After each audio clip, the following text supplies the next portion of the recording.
just a day after we celebrated Freedom Day in the year that marks 27 years of democracy in South Africa. I'm Tshamano, Makhadi.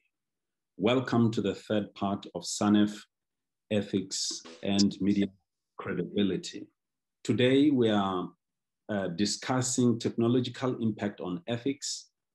To continue our investigation into quality and ethical journalism, we'll consider the first topic from the twin perspective of themes, and that is safety of journalists, strengthening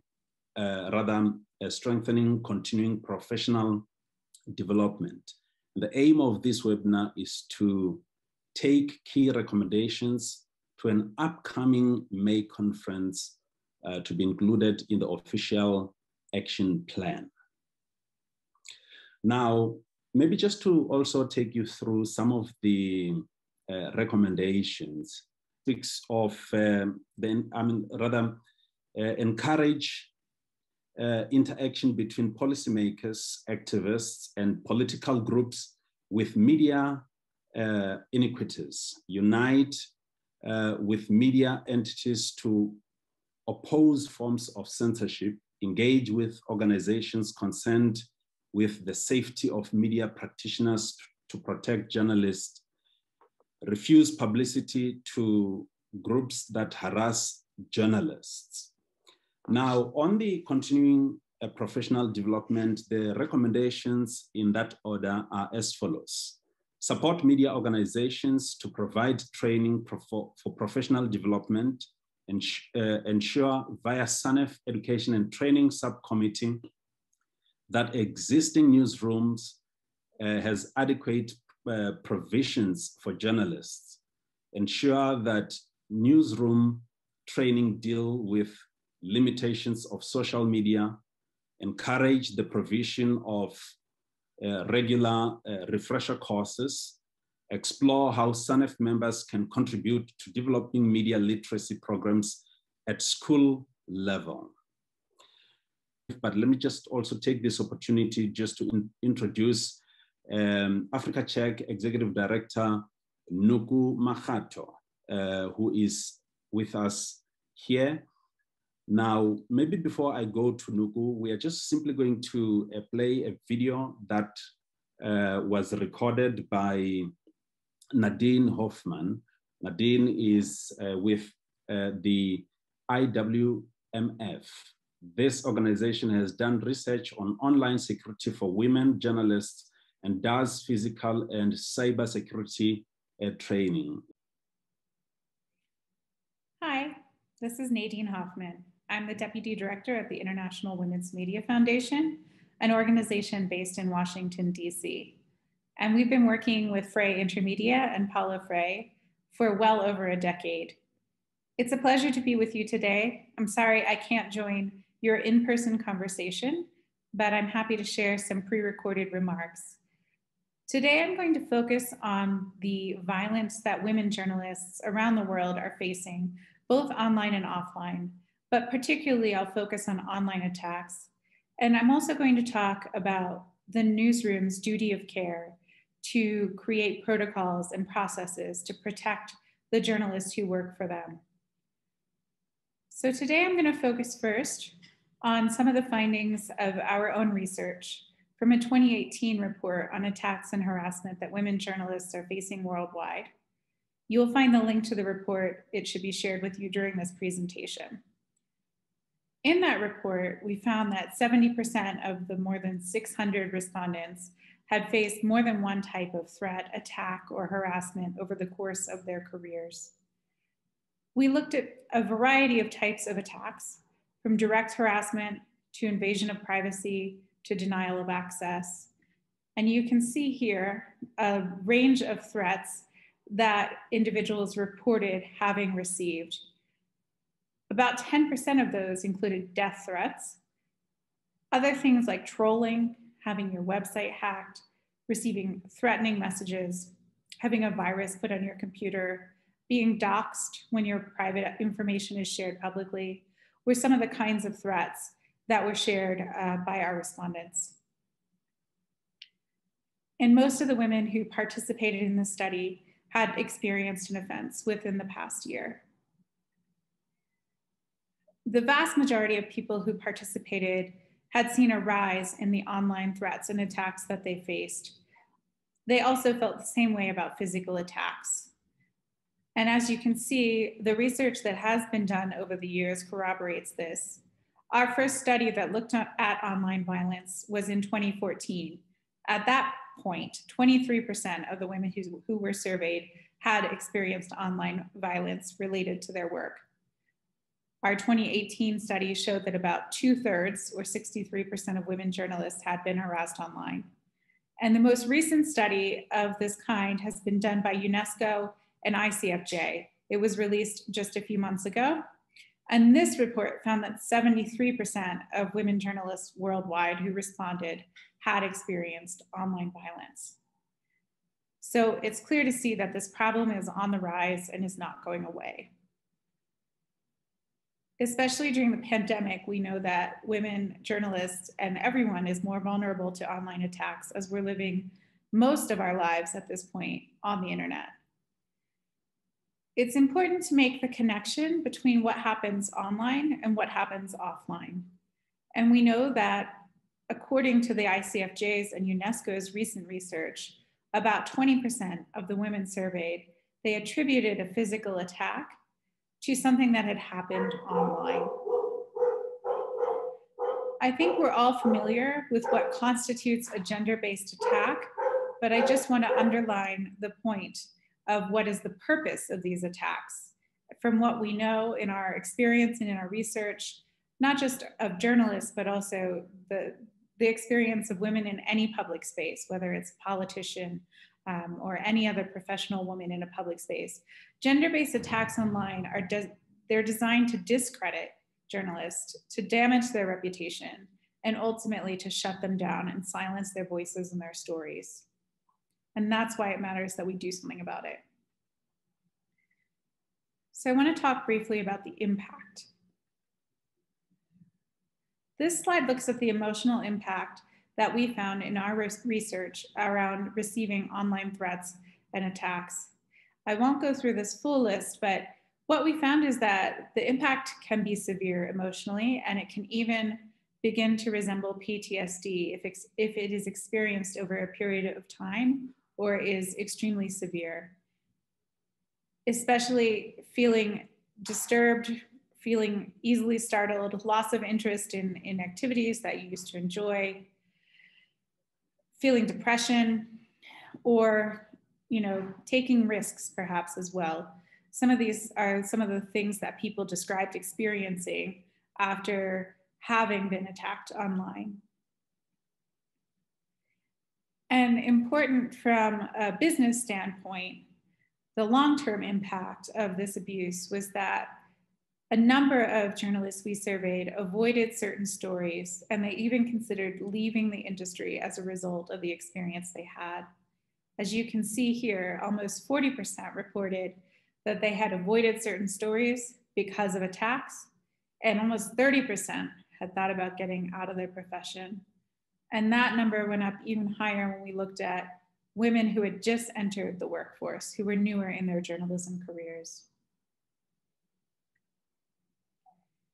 That's a pretty staggering statistic when you think about the existing underrepresentation of women in the news media, that 1/3 of women in the profession are considering leaving due to the attacks and violence that they're facing online.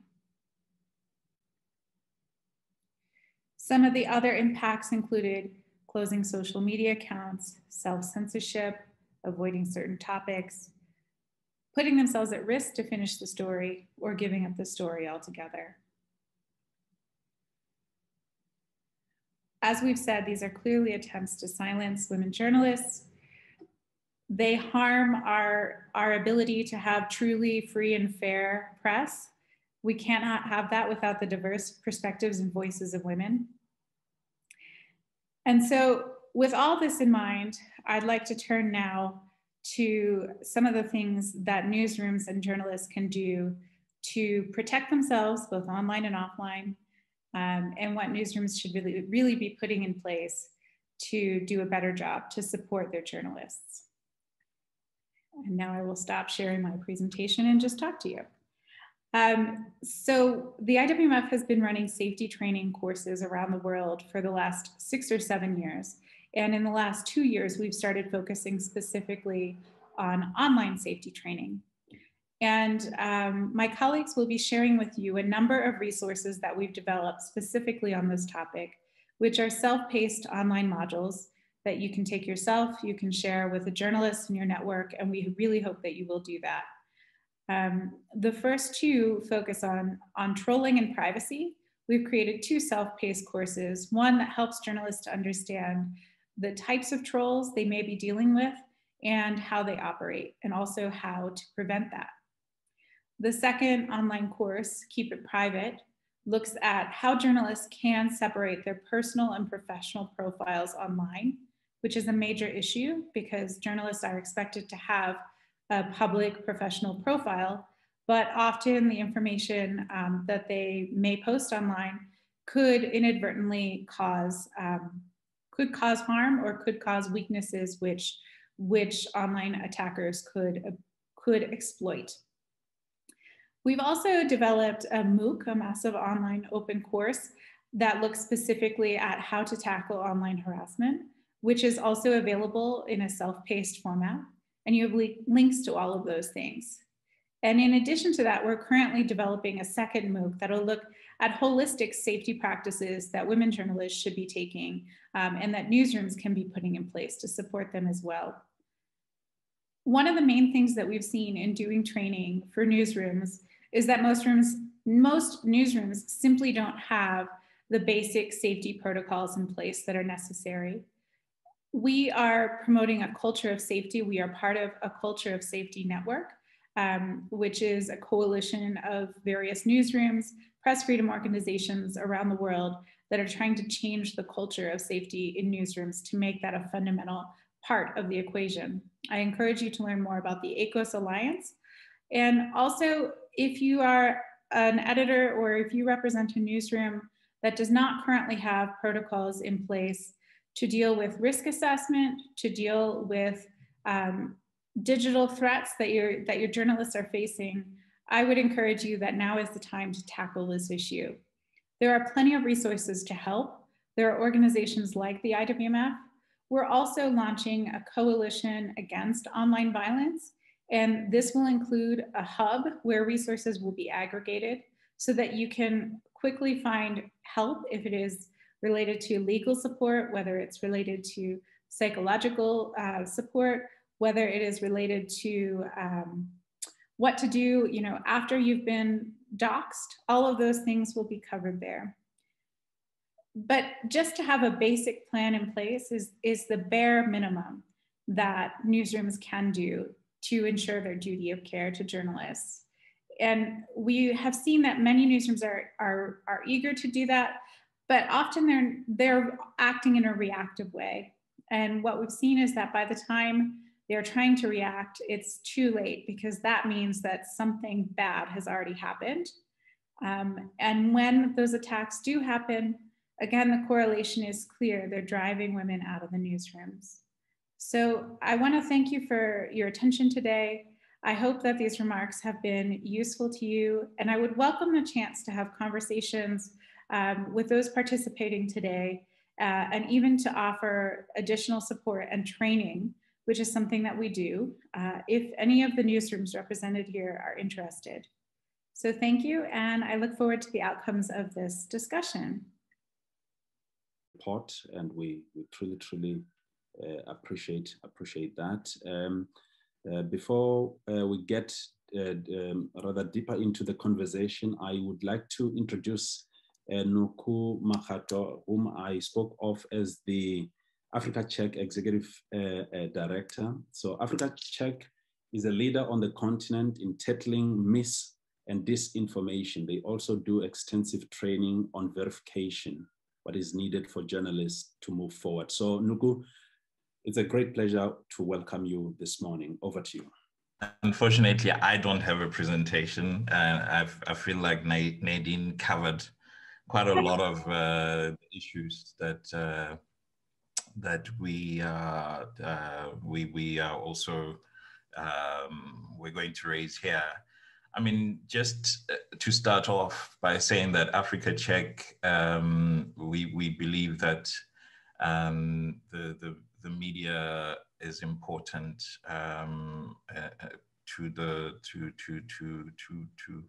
to democracy. The work we do has a natural intersection to what the media does, and most notable is that we both work to help the public make better informed choices.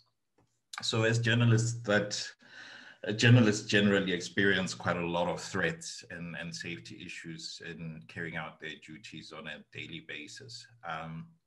And these are not just limited to physical threats, being accosted and robbed while on assignment. And there seemingly is a growing number of these instances in South Africa at the moment. But we're also aware that journalists face increasing harassment on online platforms and getting threats from trolls who use various social media platforms for various issues, and this is triggered by various things. In some instances, online harassment appears to be very well coordinated with resources, significant resources being brought to bear. And some of these campaigns are even led or involve prominent politicians with some common hashtags used in this harassment. And that's quite concerning. And it speaks to either the sort of closing in of the sort of spaces for debate in South Africa, where we're not allowing ourselves to engage in robust debate without resorting to harassment or threat. But these are some of the issues that we need to be concerned about. And the safety and security of journalists is not just limited to the external environment. Even in the newsrooms, there are challenges. And this was indicated in the report, the SANEF report. And there's a challenge there for newsrooms to sort of relook at organizational culture, making sure that there's we adopt as newsrooms cultures where people can thrive in debating issues without threats of bullying or intimidation. And it's important that we allow for free expression of ideas within newsrooms and then have the same expectation for these ideas to be debated freely in the external space. So a lot of work needs to be done to address the safety of journalists. And this must involve all stakeholders. I think it's important for SANEF to have this discussion and then find ways of taking it forward to involve other stakeholders. And stakeholders go beyond just government. We need to involve technology companies in this discussion. And we also need to involve other parties that are involved or that may be impacted by all of this. Just in terms of the online harassment issue, I think we at Africa Check have developed sort of close relationships with technology companies. And I think from this experience where we found ways of working directly with the technology companies in terms of the online misinformation that we are fighting on a daily basis, I think a similar approach can be taken by newsrooms. I think the importance of having those close relationships is that you're then able to inform or impact the thinking within the tech companies in terms of how they can offer assistance as it relates to the safety of journalists. There's quite a lot of questions that have to be asked and answered. For instance, the issue earlier this year, where the former president of the United States, Donald Trump, was banned from the Twitter platform. You have to consider that that ban could have been triggered many years ago, months ago, but was only triggered at quite a very late stage. And that's because Twitter has certain policies around world leaders and what they're allowed to do and what they're not allowed to do. And it's couched around some sort of policy that's specific to those sort of high profile leaders. And so there's a debate now about that very policy, about whether it was appropriately implemented or whether the policy itself needs to be reworked, so on and so forth. And the debate is only happening in close quarters with certain individuals or certain organizations involved. And so the point I'm trying to make is, with technology companies, it's important that we build those relationships so that we can inform how policies around online bullying, around trolling, around speech made by prominent leaders, which may even feed into the whole issue around the threat to journalists, how all of that is developed. It's important that we have a seat at the table to inform that, because it then allows us to sort of ensure that our concerns are attended to. So with that, I just want to close by saying that we all need to sort of develop techniques and skills that journalists can adopt and use when they are faced with threats and harassment. And we need to have a proactive and also a reactive way of dealing with these things. Thanks, Chairman. Thank you so much, Noko. Maybe just to encourage participants to also drop their questions on the chat box as well. We can also give people an opportunity to ask questions directly as well. But for now, allow me to go to Mr. Levy Ndou from the Tshamano University of Technology in the Public Management Department. Levy, you would have read the recommendations on the safety of journalists as well as the continuing professional development. What is your analysis, rather your take on these recommendations? Thank you so much. You can go ahead. I must start by appreciating the time given to me to make a presentation on these important matters. I need to indicate that for quite some time, I've been following the activities of the profession. And on the basis that I interact with a number of journalists in some way or the other, it has created or given me an opportunity to develop a lot of interest and make a number of follow-ups on a number of issues affecting the profession. I think it's important that the journalists have to, or the industry has to develop strategies that are supposed to be made in order to advocate safety for journalists. Why do I say so? I say so because society today and everybody else relies on journalists on their day-to-day lives. And without any knowledge that is coming from journalists, we wake up quite frustrated because we wouldn't be knowing what is actually happening around us. The reason why strategies for the safety has to be developed is because journalists, for me, do not have boundaries. And you have got investigative journalists. You have got journalists who will go and try to provide very secretive and sensitive information about powerful individuals in society, whether criminals, whether politicians, or those who occupy any senior position or bigger positions of influence in society. And each time you are on the wrong side of such people, your life then becomes in danger. And that is why we have had a number of stories where journalists will then be threatened with death.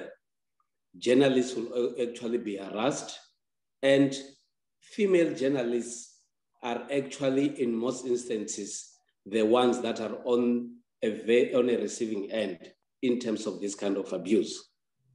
So for me, it's quite important that beyond what is being provided for safety of journalists, we need to develop more strategy to ensure that journalists are actually at all times well protected so that they're able to provide their work without any form of fear.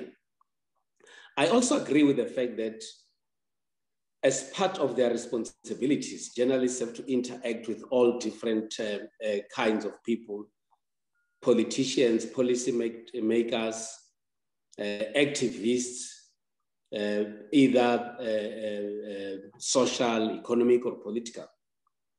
But I think also at the same time, one other aspect that would attract issues that will relate to the unsafety of journalists, it's when you will get journalists who do not abide to their code of ethics. I don't expect journalists to be so disparate to an extent that they will actually compromise their own ethics in order to get information, because that for me becomes something quite very, very problematic, and that actually affects the safety of journalists themselves. I want to quote a Zulu, a proverb that says that ukufunda akupheli, meaning that we need to be learning at all times. There is an observation that I've made recently, and this observation is that when you need to go and buy a paper,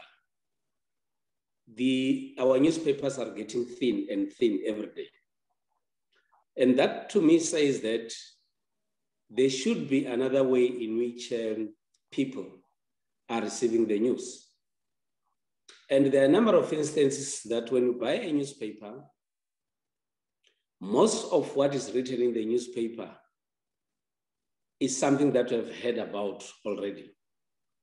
And that for me says that it is time now that in the profession, we need to develop brand new strategies so that we are able to catch up and provide news that are actually very, very fresh. Journalism for me, it's a dynamic profession. It is not stagnant, it is moving every single day. So it is very important for me that you need to get a crop of individuals that are actually prepared to learn on a daily basis. You have technology that is in now, and at the same time, people wouldn't love to get old news at all times. What they need to get on a continuous basis is new information. And I would support the view that says that brand new strategies have to be developed so that when one person wakes up in the morning, something that he or she gets is something very fresh and new that comes from the industry. But what will make all these things to happen is that you need media houses that must always be moving faster than the journalists themselves, in the sense that they should get as much support as possible, especially in terms of resources, because when you have to go out and hunt for whatever new information on the basis of learning, you actually need recent and very reliable resources. And I think if media houses are able to ensure that when it comes to resources, they do not strain journalists, that for me will be a move in the right direction. Thank you very much. I apologize profusely. I'm not too sure if you are still struggling to hear me. Am I audible now? Now it's fine, yes. Okay, that's fine. Apologies for that. Levy, just carry on. I was asking on behalf of Paula. She asked a question with regard to the statements that are made by politicians. She asked, is there something that SANEF can do to deal with such statements? Well, yes, thank you very much. I think let me start by saying that journalists are, by profession, given a responsibility to serve the people. And in pursuit of their responsibilities, they might also report on things that certain individuals or politicians or political parties would not love. But I think it's also important, to always draw the line between actual responsibilities and being biased towards or against certain individuals or politicians. We always say that there is a love-hate relationship between the journalists and mainly politicians. But for me, I think you need to have journalists who are able to stand their ground, especially when they're actually doing their work, knowing that they're actually not taking sides with anyone. What we have observed on numerous occasions is a situation where certain individuals would actually trump or openly harass journalists. And what I've observed on numerous occasions is that journalists themselves do not seem to be organized in terms of standing together to fight against some forms of harassment. There is a point that I'm going to raise here. Without mentioning the specific incidents, when one single journalist is harassed or mistreated by certain individuals, you would find colleagues not doing anything about it, not even providing a simple support to that journalist, and then they continue doing their work as if everything is normal. And my question would be, what is it that these individuals are thinking if the same thing would actually happen to them?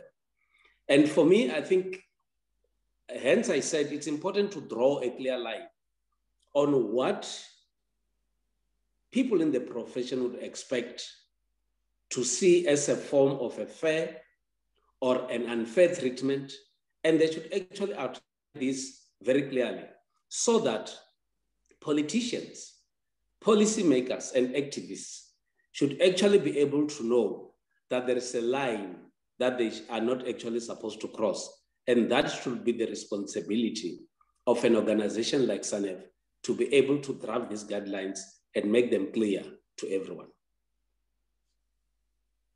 Thank you so much, Levy, and I hope colleagues can still hear me. Please do let me know if there are still problems. My apologies, I would love for you to see my video, but I think in the interest of this discussion, my internet is proven to be a bit of a challenge. But very quickly, let me come to you again. Noko, there was a question, I think I was trying to ask this a bit earlier. You made reference to the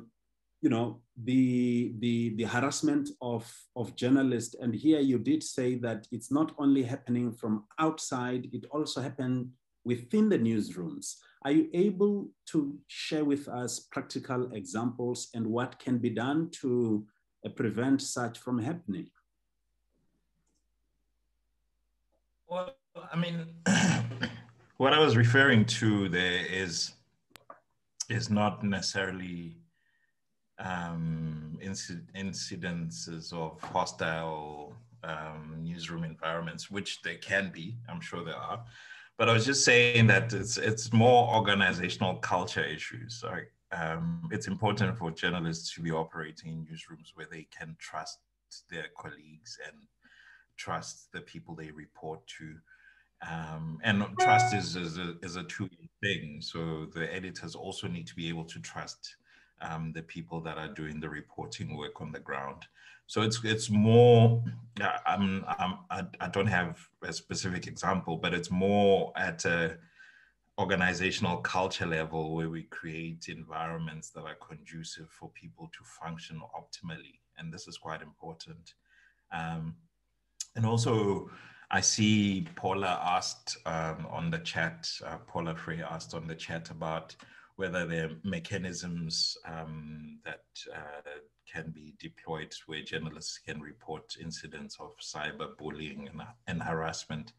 And this speaks to also that. So what I would argue is where you coordinate this reporting and this engagement with the tech platforms, it has to be at an organizational level.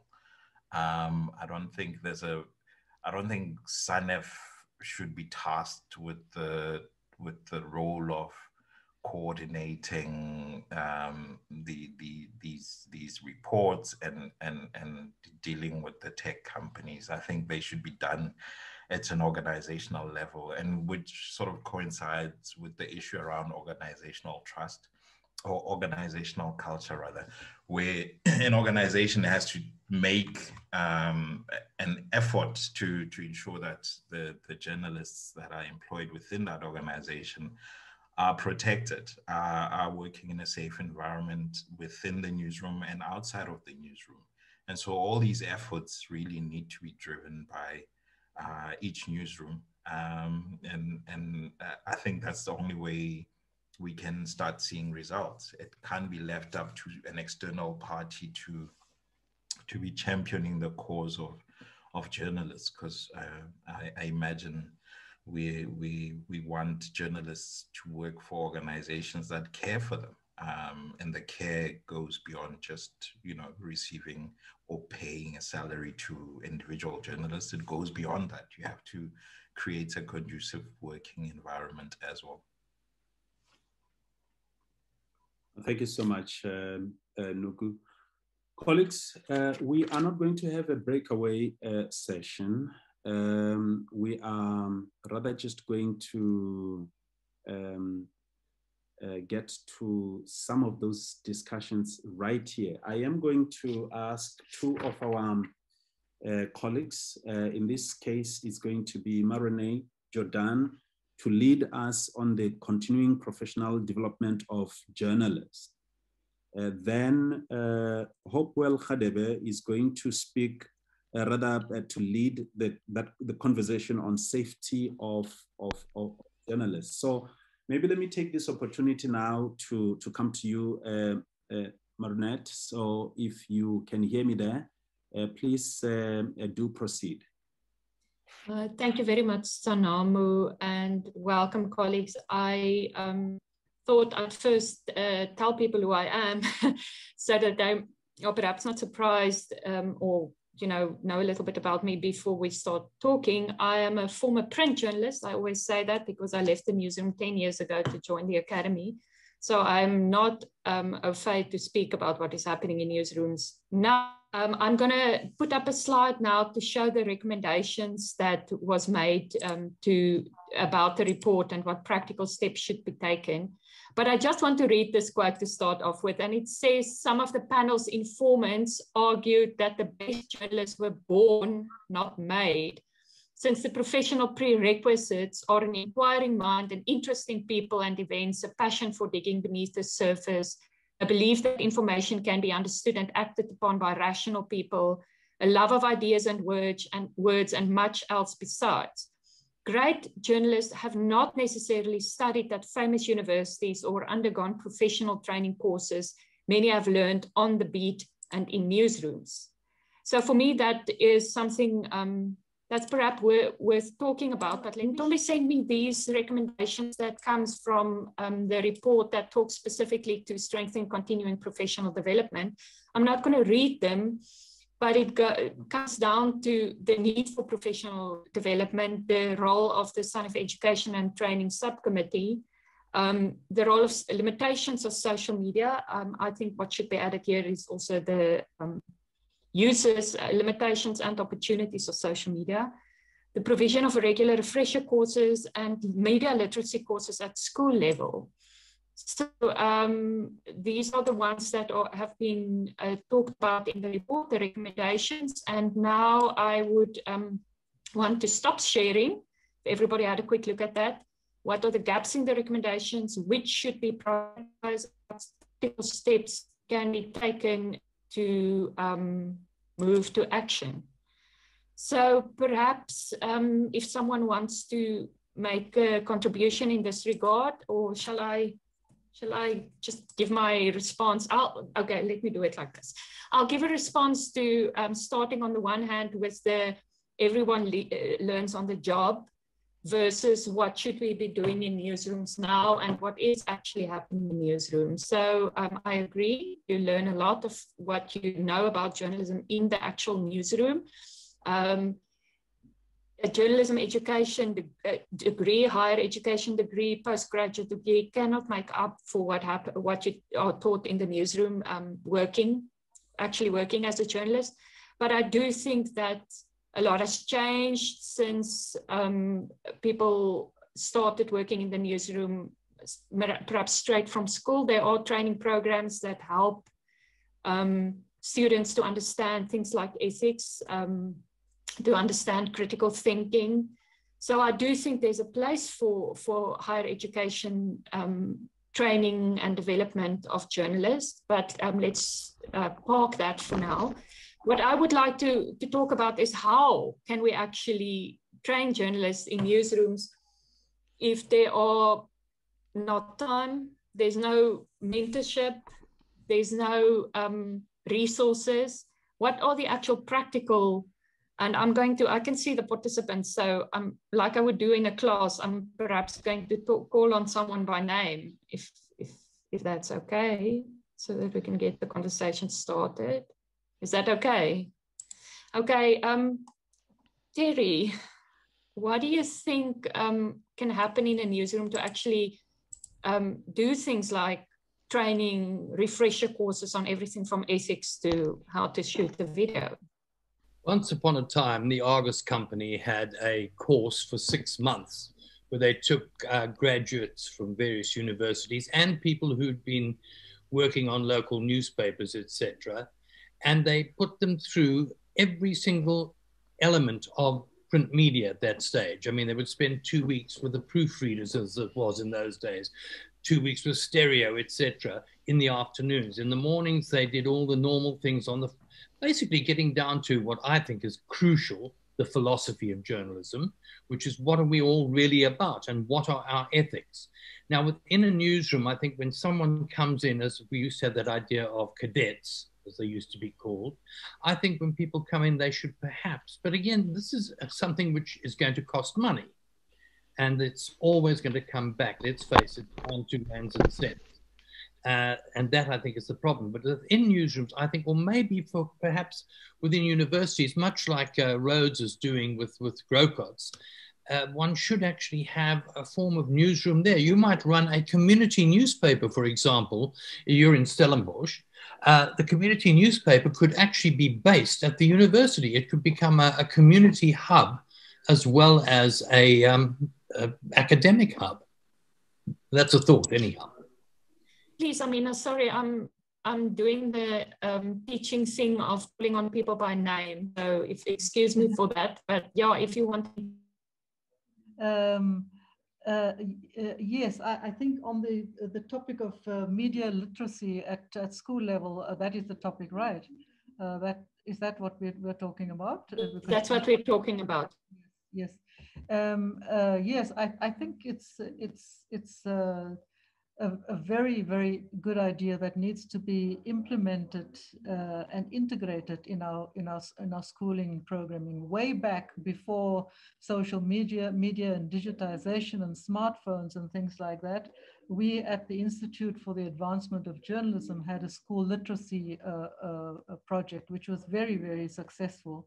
And today we can do that perhaps more effectively, data permitting, of course. Much is being done online, and I think everyone is struggling with a high cost of data, accessibility, etc. So I think that needs to be looked at. But it is absolutely valuable. At the time, then I'm going back, a number of years. We invited schools from various demographic backgrounds, and the cultural and social experience that came out of it. The idea was how to create a school newspaper. That took off very, very well. We then let the teachers at the specific schools run with it. And I'm not sure what is currently happening. Today, there certainly is a lot more access, a lot more online access. And I think we're also social media connected. And I think that absolutely has to be encouraged. It is so important as well. Integrated in that is also using, understanding, amplifying, educating, informing on the responsibilities of just being a social media participant, activist, etc. Because I think that is where things go wrong. Young people in school and even ordinary people who perhaps not that schooled in journalism and what is truthful and what is correct and what is fair and what is balance and what is slander and what is defamation. I think some potty training needs to happen as far as the responsibilities of communicating by social media is concerned. You're not only communicating in a bar room or in a classroom or in a one-on-one situation or in your family living room. The world can see, can hear, can participate, can respond to what you are putting out there. So yes, starting early, starting at school level, it's fine. And I think make use of the also community media like community radio programs, etc. That is perhaps a valuable training ground as well. And I think there could probably be, to some extent, in the regions, face-to-face interaction. Thank you. I mean, I agree. Paula, I see your hand is up. Sorry. Thank you very, very much, Marenet. I appreciate the opportunity to speak. I wanted to really kind of talk about and possibly even just give some input into the aspects of the continuing professional development. And I think our biggest challenge as SANEF is if we're looking at a 5-year plan and an implementation plan to improve the quality and the ethical quality of journalism, then we really need to be looking at that challenge of how do we inculcate a lifelong learning within the profession. For me, I think if you look at the proposals, there's a lot about supporting and encouraging and exploring. And I agree that SANEF does have that role. But I think that SANEF also needs to be working with the Press Council and the BCCSA to really ensure that the ethical codes are embedded amongst young journalists. And so to advocate with media entities to really be looking at if we, Terry was mentioning earlier that we do appear to have lost our cadet schools. But I think that there's a role for SANEF to really advocate very strongly that in the induction process of any journalist, the issues of advocacy, the issues of ethics needs to be brought up and be part of the induction process. And I think that there's also a role for SANEF and the press councils and the BCCSA to be working together just to make sure that the process of ethical learning is part of certainly the induction phase. And I'm focusing on the induction phase because we really do regard media ethics as being a cross-cutting issue, that you cannot really be kind of seeing media ethics as something that you teach people and then you teach them how to report, because ethics is part of the reporting process, part of the writing process, part of the presentation process, etc. So I would say that we need to be looking very, very strongly from a practical point of view how SANEF can actually ensure that media ethics is part of the induction process of journalists.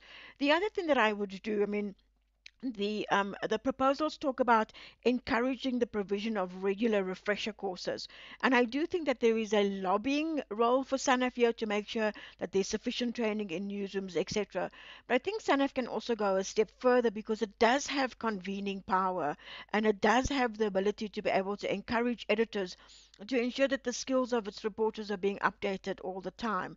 And I think one of the issues that perhaps older journalists like myself often forget is the rate of change, the pace of change in newsroom is so fast. You know, I mean, I think the amount of change I've seen in the last few years is probably more than the change I saw when I was in the newsrooms for 20 years. And I was there when we moved from typewriters to computers, from when the fax machine came in and out, and before we even had cell phones and stuff, and yet there's more change happening now regularly than before. And I would like to say that SANEF should consider whether it, using its convening power, should not be having an annual process like these webinars, which have been really very useful in terms of reflection, but also perhaps looking at what are the big learning challenges that we need, so that like other professional entities where doctors, whether you're a doctor or an accountant, you have this need to have a certain number of points every year, that we really are looking at constant learning, constant improving of our professional skills.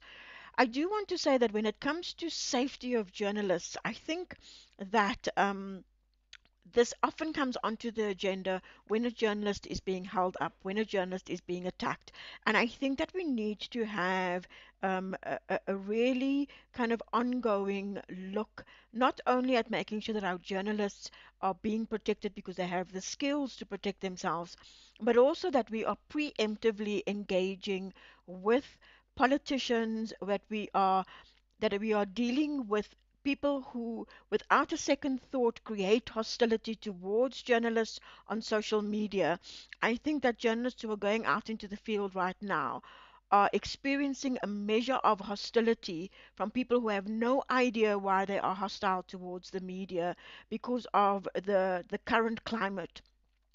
And I think that SANEF has a huge role to play to ensure that we push back against the arbitrary kind of social media campaigns against media, and that we really kind of, where we see hostility, where we see potential threats against our journalists, we owe it to ourselves, our profession, and the people who work as journalists on the continent to really take swift action. And I think we are we react to it. We're really good at issuing statements, but we need to have a strategy when we go to council that really says, what do we as an organization do, not only to make sure that journalists can protect themselves and have the skills to protect themselves, but that we are actively fighting against the hostility that's being whipped up against the profession. Thank you. I completely agree with the fact that professional training should continue. Tommy, you must stop me when I'm talking too much, but I'm trying to look at the recommendations again on professional development. And I think what is coming forward now in terms of the priorities is definitely refresher courses and dealing with social media as a kind of a threat to the safety of journalists. And I want to raise here the issue of the lack of training for how to handle trauma in curricula, I mean, in general, in training institutions, but also in newsrooms. I think the journalists have to be tough, kind of persona that you have to convey, especially people who work with crime and kind of investigative stuff that's really can be really traumatic or cause secondary trauma. I think there's a real need to help journalists understand mental wellness and that kind of thing. But for the kind of practical things that we've been talking about, I think what needs to be discussed at the council. Okay, thank you, Ndomi. I think what needs to be discussed at council is very practical things. And yes, as Paula made it very clear, where SANEF can get involved, where SANEF can take the lead, and instead of issuing statements, proactively helping people to make decisions and about training. And I think, Paula, what you said about helping people understand, people who are hostile towards the media, helping them understand why they are hostile, also has to do with media literacy. People don't understand why we have media freedom, why it's so important. What people will talk about the fourth estate, but they don't know what it means, or the importance of journalism in democracy. So I think that is things that could literally be done with campaigns, some sort of campaign, but as always, this costs money and resources. So. Certainly. But thank you so much, much appreciated there, Marenet. I think a number of points came out of this discussion. The need for data to be made available, to have literacy programs to be implemented at schools. I want to agree with that. Refresher courses as part of the ongoing training, in the newsrooms. I also agree with that. So let me take this opportunity straight away to invite Hopewell Khadebe, who is the current acting executive director at SANEF. So Mr. Khadebe, please do take over from here. I'll come back straight after you.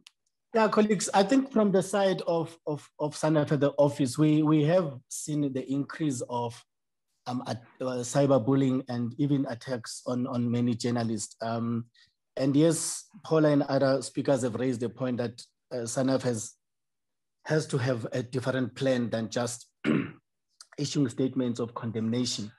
And from our point of view, what we started by doing was we've had the opportunity to meet with the National Police Commissioner, and we raised these points of new kinds of intimidation and where we tend to seek assistance.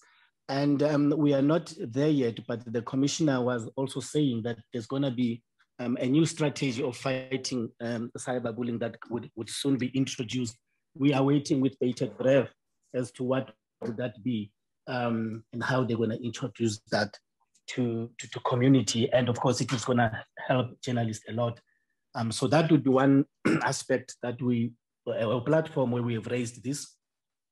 Another one is that as we're going towards local government elections, there's going to be a huge campaign that SANEF will be undertaking, first to train journalists and make them understand how to avoid issues of cyberbullying or even attacks that will be expecting just in general. We know there are certain political organizations that seem to thrive on getting publicity by just insulting the media in general, attacking journalists. There's been even precedents in courts where journalists like the late Karima Brown, journalists like Tandega Mbeki, and even Anton Haber as a professor, raised the matter with the court, and the EFF was forced to apologize and to erase such attacks and name and labeling of journalists, as Stratcom as an example, and that was done. We don't see that having gone completely out of the line, but it's still showing up here and there. You recall, some of you, that when this matter showed up and the EFF had to erase some of these, then the new scandal came up, this time from one of our own, a journalist and editor, who decided to call journalists, Tumamina group, just because they were put in a group where the government or GCIS was sending information.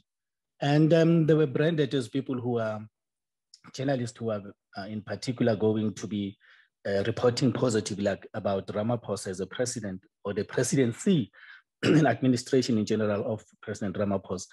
And that name is taken up, you know, and started flying. And it's now one of those things that the journalist will try to post his or her work and say, this is the article I've written and it's talking about this. And then there is a reaction that says, oh, you were in the list of the Tumamina group, therefore we cannot trust you.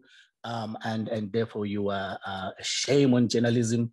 And you find that there's now a campaign faced by these journalists who were in that name. And the journalist and the editor consent was really not challenged to pull out that article to apologize.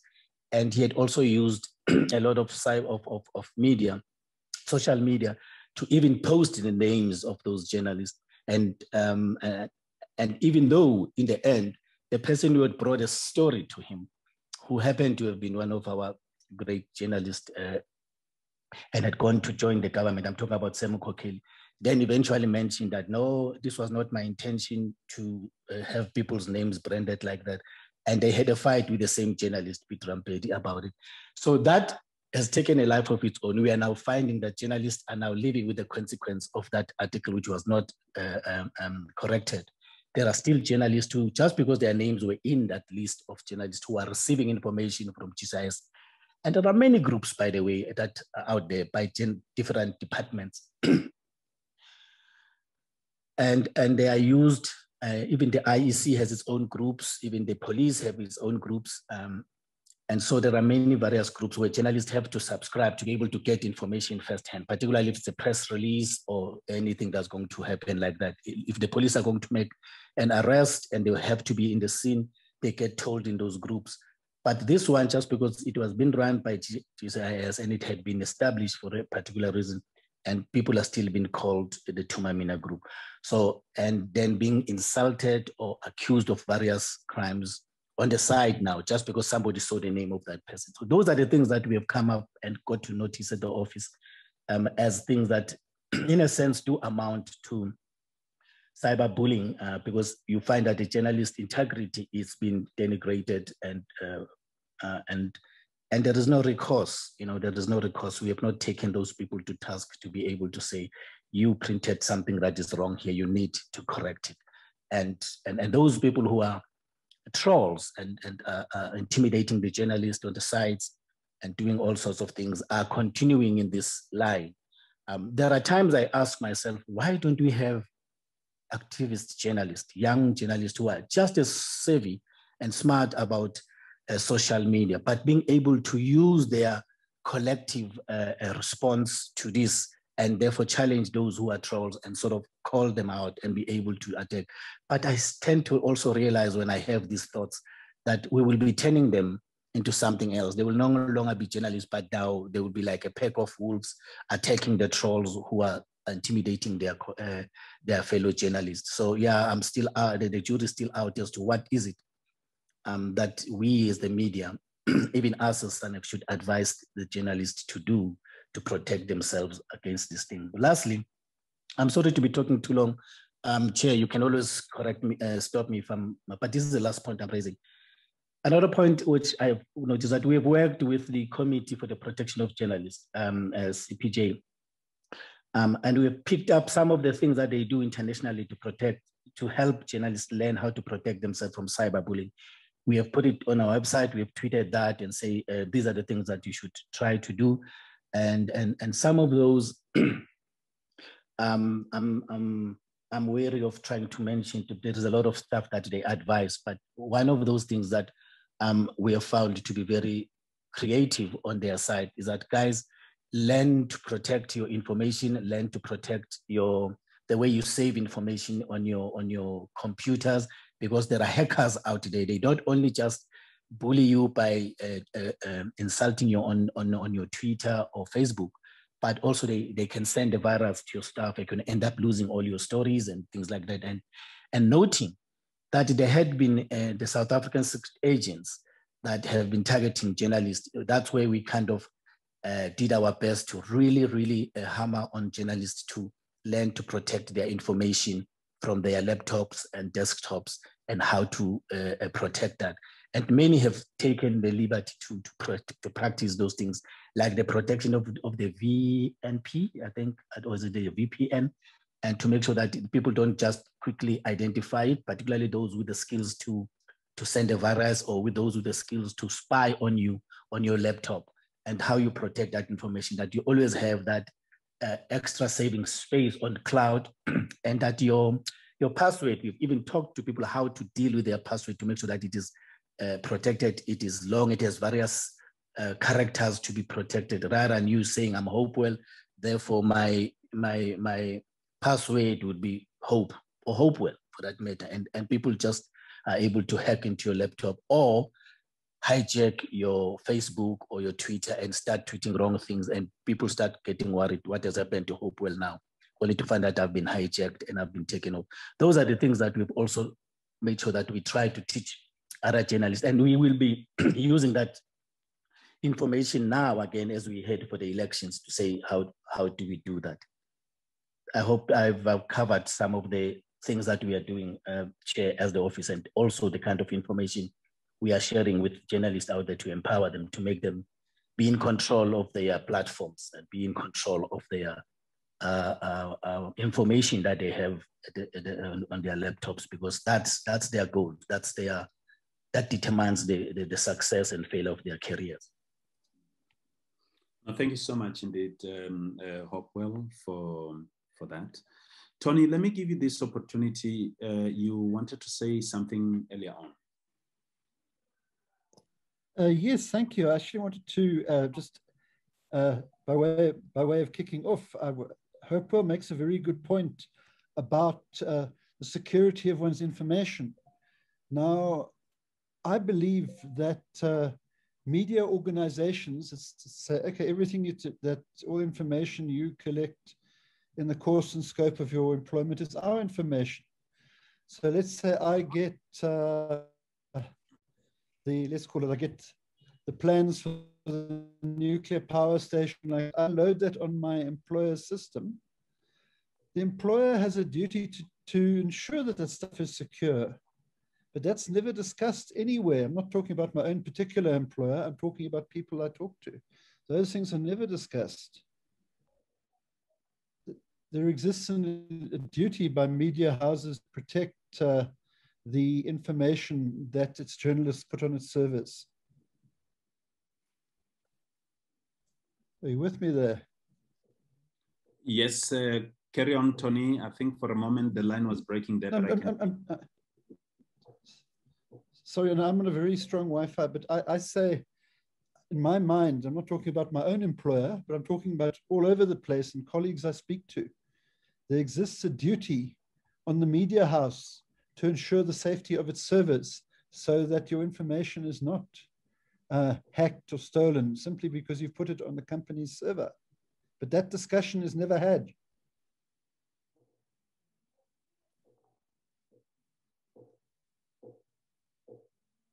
Or is it had? I don't know.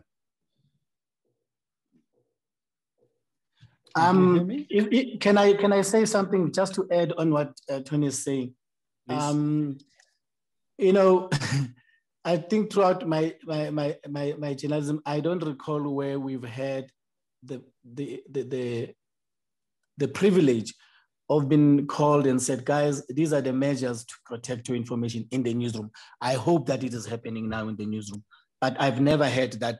It's something that I learned as I got to understand more about journalism and got to understand more about computers and through other training in various other platforms. Then I started realizing that so it is my responsibility to keep the information safe, that the server of the company, it's not necessarily as safe as you think, you know, but it has not been something that you'd hear the editor-in-chief or maybe somebody responsible for the IT in the newsroom saying, guys, this is how you should handle your information. Yeah.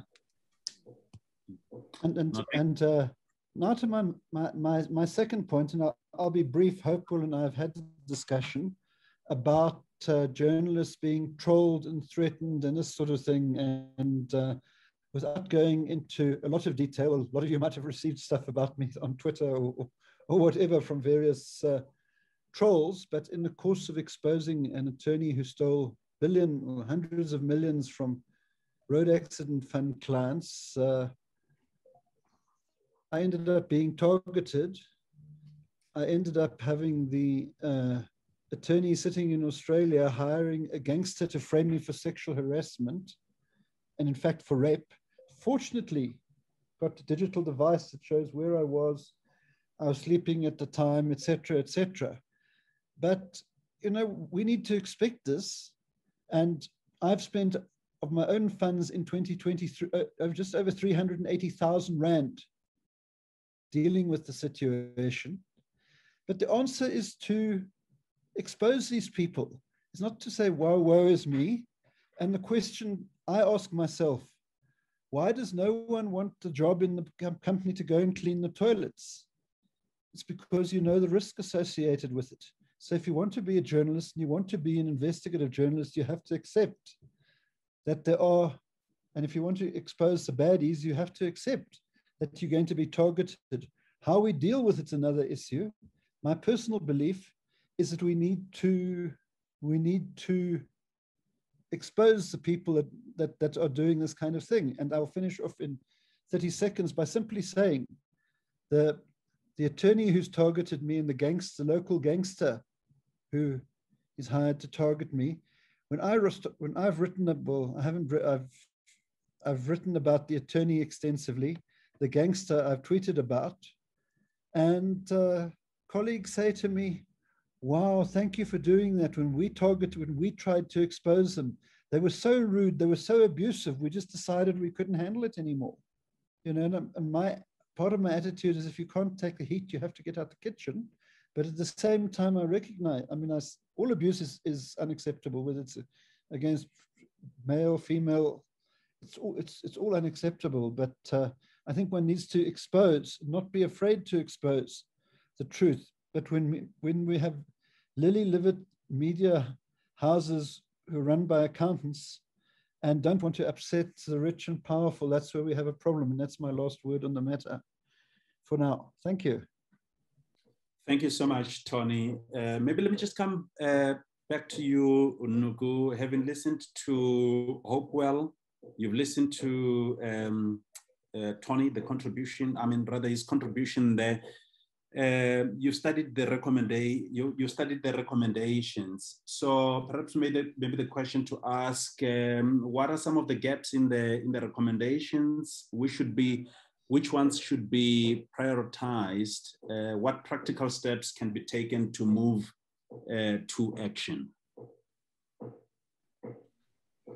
Yeah. So I think all of these issues are connected, as it has rightly been pointed out. So the aspects that deal with credibility and trust that the public has to have in the work of the media, and how the ethical practices inform that credibility and trust is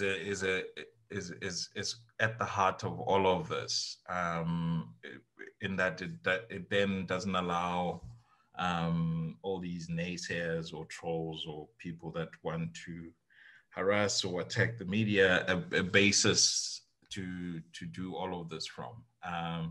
And so there are all these corrective steps that have to be taken by the media in general, from the newsrooms to the individual journalists, and getting the quality of the outputs that the public sees up to a level that inspires credibility and basically develops trust, or entrenches trust. But there's a lot of missing gaps, and I'm not quite sure what SANEF's area of responsibility starts and stops. And my worry is some of these things could fall through the cracks. The point I made earlier, that it should be up to the newsrooms to engage directly with the platforms. There is no reason for individual journalists to be subjected to attacks on certain platforms without those platforms intervening if they are being told there is an attack going on. And so those relationships and engagements need to happen directly. And I don't know or think it's SANEF's responsibility to drive those engagements with the tech platforms directly. I do believe it's the responsibility of the newsrooms directly to take care of their own journalists, to protect their employees. There's a duty of care that they have to practice and taking care of their own reporters. And so perhaps that's where SANEF then intervenes directly with the newsrooms to say, okay, you need to be doing the following in order to create a conducive environment for your journalists to operate. It's those gaps that worry me. I think SANEF needs to be quite clear about where its area of responsibility lies and where it stops, and basically ensure that there's somebody who is taking on that crucial task of actioning some of these things, because it's well and good to speak about these things, it's well and good to issue statements about these things, but I don't want it done improperly. Okay. At some point, and so the gaps that I'm seeing need to close those to ensure that you achieve all your objectives as you set them out. Well, thank you so much, Noko. Terry, I see your hand is up. Please do go ahead. I agree about the gaps and the responsibility, and I think this is what we really do need to discuss, are the various roles to be played within the newsroom by SANEF and by the Press Council. This is something that's never been totally clarified, and we really need to clarify it. We need to look, we don't want a licensed journalist by the state, but surely there should be certain sanctions. For example, people should not be given, for example, a legitimate accreditation, press card perhaps, if they have consistently misbehaved or behaved in a totally unethical way. But it's a matter of who decides that as well and how it should be decided. It's a very thorny issue, but I think this is one area that has to be clearly clarified once and for all, the role of particularly those three bodies. Well, thank you so much. Terry. Colleagues, I think this almost brings us to the end of today's webinar. From my side, in the absence of any comment or questions, I really just want to say thank you very much to everyone. In particular, special thanks to APSA for assisting in this webinar, the Wraith Foundation and the Social Justice Initiative. We just want to say thank you very much indeed. So for me, colleagues, it's goodbye from here.